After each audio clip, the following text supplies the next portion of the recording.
Hello, I'm Hassan Ajami. I'm a Lebanese author and I work at Thunderbird School of Global Management. I teach there Arabic language and Arab Islamic culture as well. The topic today is about the Arab Islamic culture, and the best way to understand the Arab Islamic culture is to compare it to the Western culture, and this is exactly what we are going to do. Of course, there are many distinctions between the Arab Islamic culture and the Western culture, but today we chose just certain distinctions, some of the distinctions, and we will concentrate on them. The first distinction is between the high context culture versus the low context culture.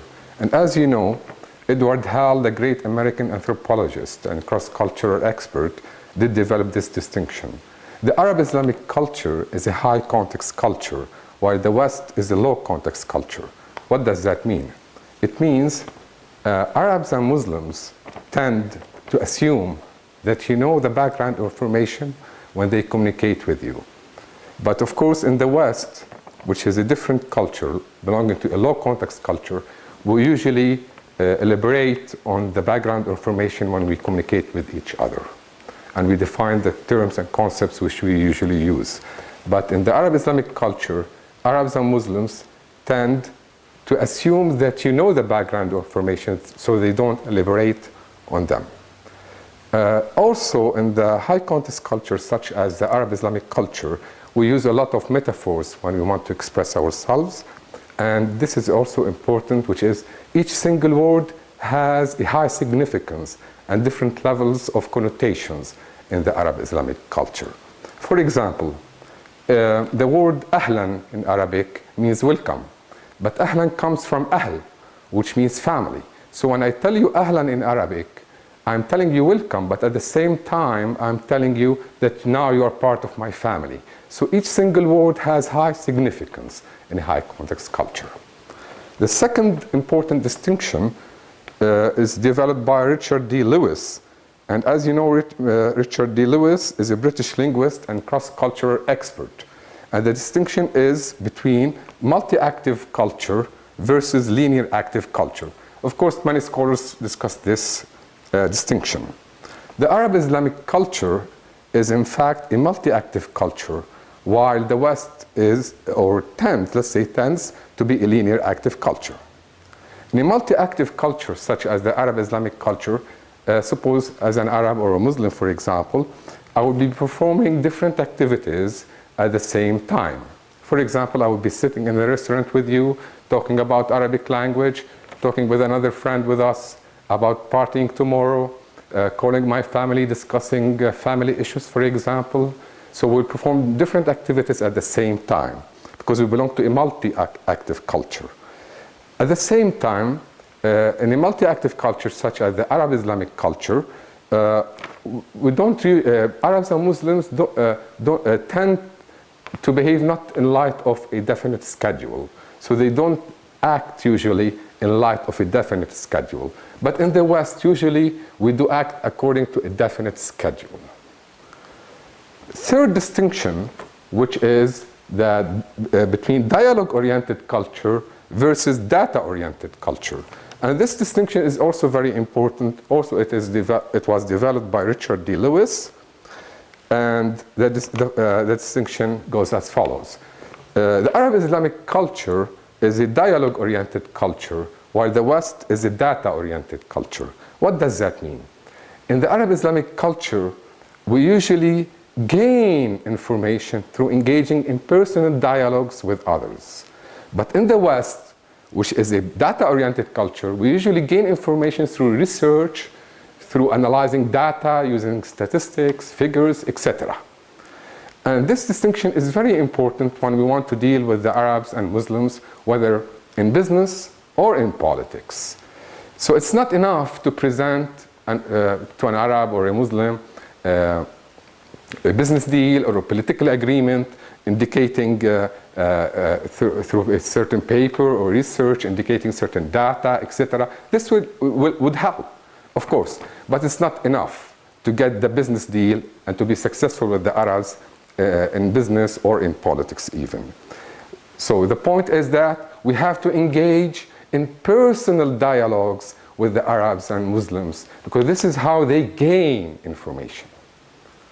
And this is important in order to maintain success in business and politics with the Arabs and the Muslims.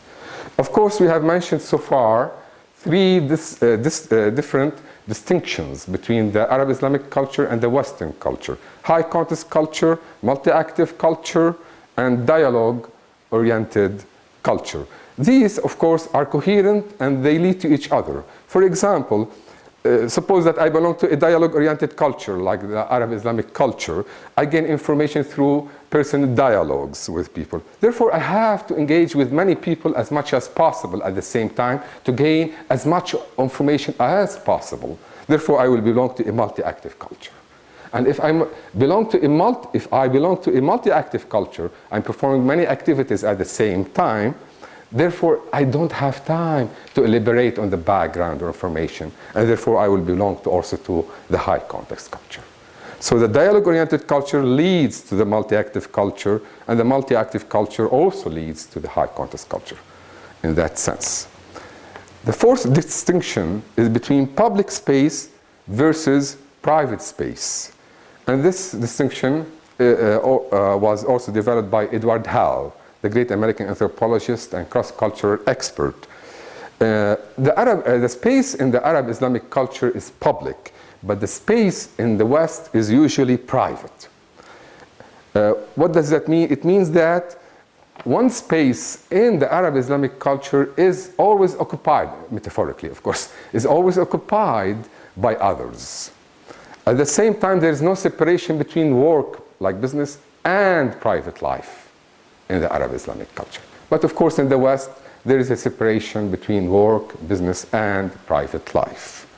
For example, let's take a simple example. Suppose that you are my colleague. We're not necessarily very close friends, but by accident, it happened that I met you in a restaurant without a previous appointment. I will approach you, I will talk to you, I might also spend the rest of the day with you, go to another places, etc., watch a movie, without a previous appointment. So here there's no distinction between work and private life. The space itself is not private, it is public in that sense. The fifth point is between the past-oriented culture versus future-oriented culture. And this distinction is very important indeed. It was also developed by Edward Hall. The Arab Islamic culture is a past-oriented culture, but the West is a future-oriented culture. In the Arab Islamic culture, because it is a past-oriented culture, this means that past traditions prevail in the Arab Islamic culture. People would tend to be conservative. And also decisions are taken in light of the past merits, not of the futuristic merits. And this point is very important to deal if you want to deal with the Arabs, whether in business or in politics. For example, if you want to present a business deal to an Arab or a Muslim, you should indicate that, well, this deal or this company was successful in Arizona, for example. So they will think, here the probability of accepting the business deal or even the political agreement would be higher. Because they take decisions, most Arabs and Muslims tend to take decisions in light of the past, of what happened in the past. And also, and this is also important, is that since the Arab Islamic culture is a past-oriented culture, that's why many of the Muslims would like to restore the golden past. The past, as they mention it from their perspective, the past of their Prophet Muhammad. It's their golden past. That's why they want to restore it. And from this point, fundamentalism, Islamic fundamentalism, would rise. Of course, in the West, it's totally different. The West is a future-oriented culture. We tend in the West to think about in futuristic terms. And that's why we are not really stuck in the past, contrary to what happens in the Arab Islamic culture. The sixth point is the following. It is reactive culture versus active culture. It was developed by Richard D. Lewis, the British linguist and cross-cultural expert. Here, this distinction is very important also if you want to deal in business or politics, and even politics, with the Arabs and the Muslims. The Arab Islamic culture is in fact a reactive culture, in the sense that most Muslims and Arabs tend to conceive change as bad and dangerous. So they reject change. They consider change bad and dangerous. At the same time, they consider that imitation and improvement are better than innovation. In that sense, the Arab Islamic culture reacts rather than acts. And this is, of course, very important if you want to deal with the Arabs and Muslims in business and in politics. For example, if you present a business deal as this will change the situation, this will change you, immediately your deal will be rejected, whether it is a political agreement or a business deal. So instead, we have to present the deal, the business deal, or even the political agreement to the Arabs and Muslims as this is imitation of something which was done in the past, because it's past-oriented culture, and this will improve your economic situation or your political situation. Then the probability that the deal or the political agreement, the probability that it will be accepted would be really high. Of course, in the West, we can consider the West as an active culture because change is good in the West. We usually think and believe in the West that change is good and that innovation is great, while imitation and improvement are really bad in that sense. But what happens in the Arab Islamic culture is the opposite. In the Arab Islamic culture, change is bad and dangerous. Imitation and improvement are preferable to innovation. Of course, when I talk about the West, I mean North America and North Europe. Because as you know, the Latin, the Spanish people are very close in culture to the Arabs and Muslims. And even Italians, for example, they are close to, in their culture, to the Arabs and Muslims. Of course, not identical, but close. So the West here means North America and North Europe. Then we move on to another distinction, which is the following. The Arab Islamic culture is an uncertainty avoidance culture. In other words, it is risk avoidance culture. This distinction in contrast to risk-taking culture. This distinction was developed by Geert Hofstede, the Dutch theorist and cross-cultural expert. So Hofstede did distinguish between uncertainty avoidance, which means risk avoidance culture, versus risk-taking culture. The Arab Islamic culture is an uncertainty avoidance culture. In other words, it is a risk avoidance culture. In the Arab Islamic culture, most Arabs and Muslims tend to avoid taking a risk. At the same time, they are uncomfortable with uncertainty. But in the West, usually we like to take risks, and a risk is considered to be a good thing, especially if it would lead to beneficial results. But in the Arab Islamic culture, risk is bad. We avoid to take risks, and we are not comfortable at all with uncertainty. And this is, of course, it's obvious, it's important for business and politics when you want to deal with the Arabs and Muslims. So you will present your business deal or your political agreement, etc., as not as a risk, not as an uncertainty. Then the probability that it would be accepted would be really high. Now we move to number 8, which is the distinction between the collectivistic culture versus individualistic culture.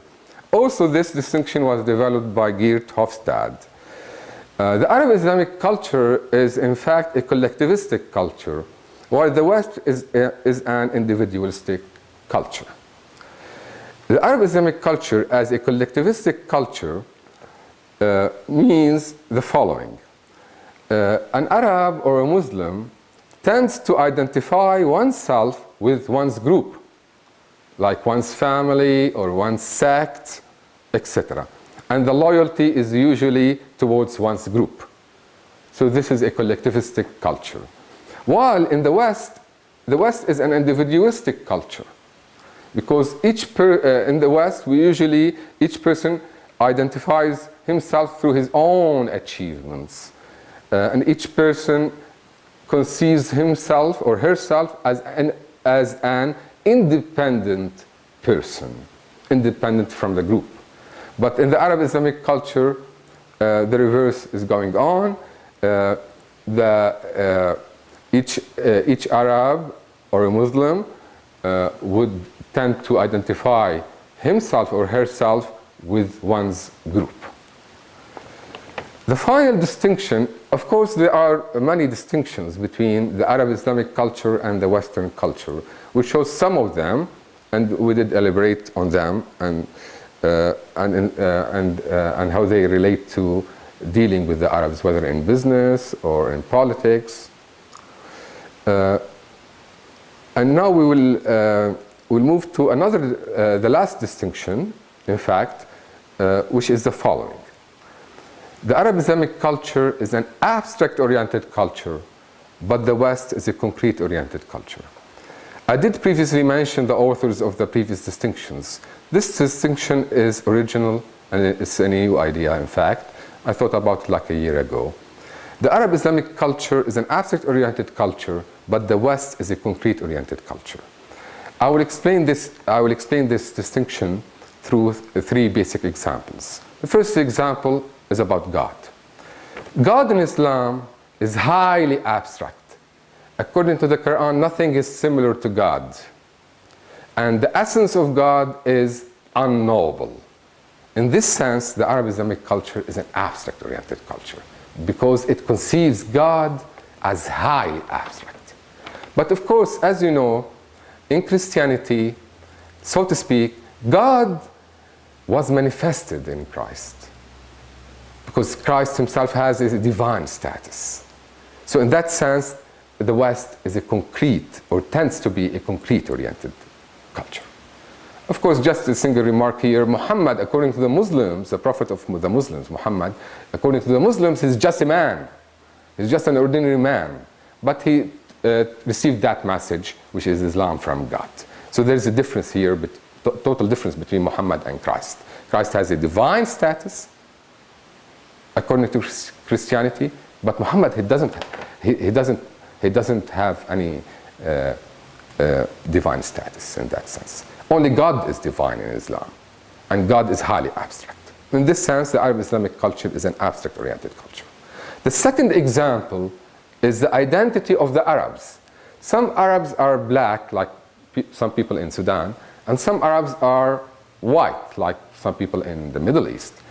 And the ancestors of the Arab came from different places. They came from Europe, from Far Asia, etc. At the same time, some Arabs are Muslims, and some Arabs are Christians. Of course, the Muslims are the majority. So in this sense, where is the identity of the Arabs? The identity of the Arabs could not be defined in terms of race because they belong to different races. Their ancestors came from different races.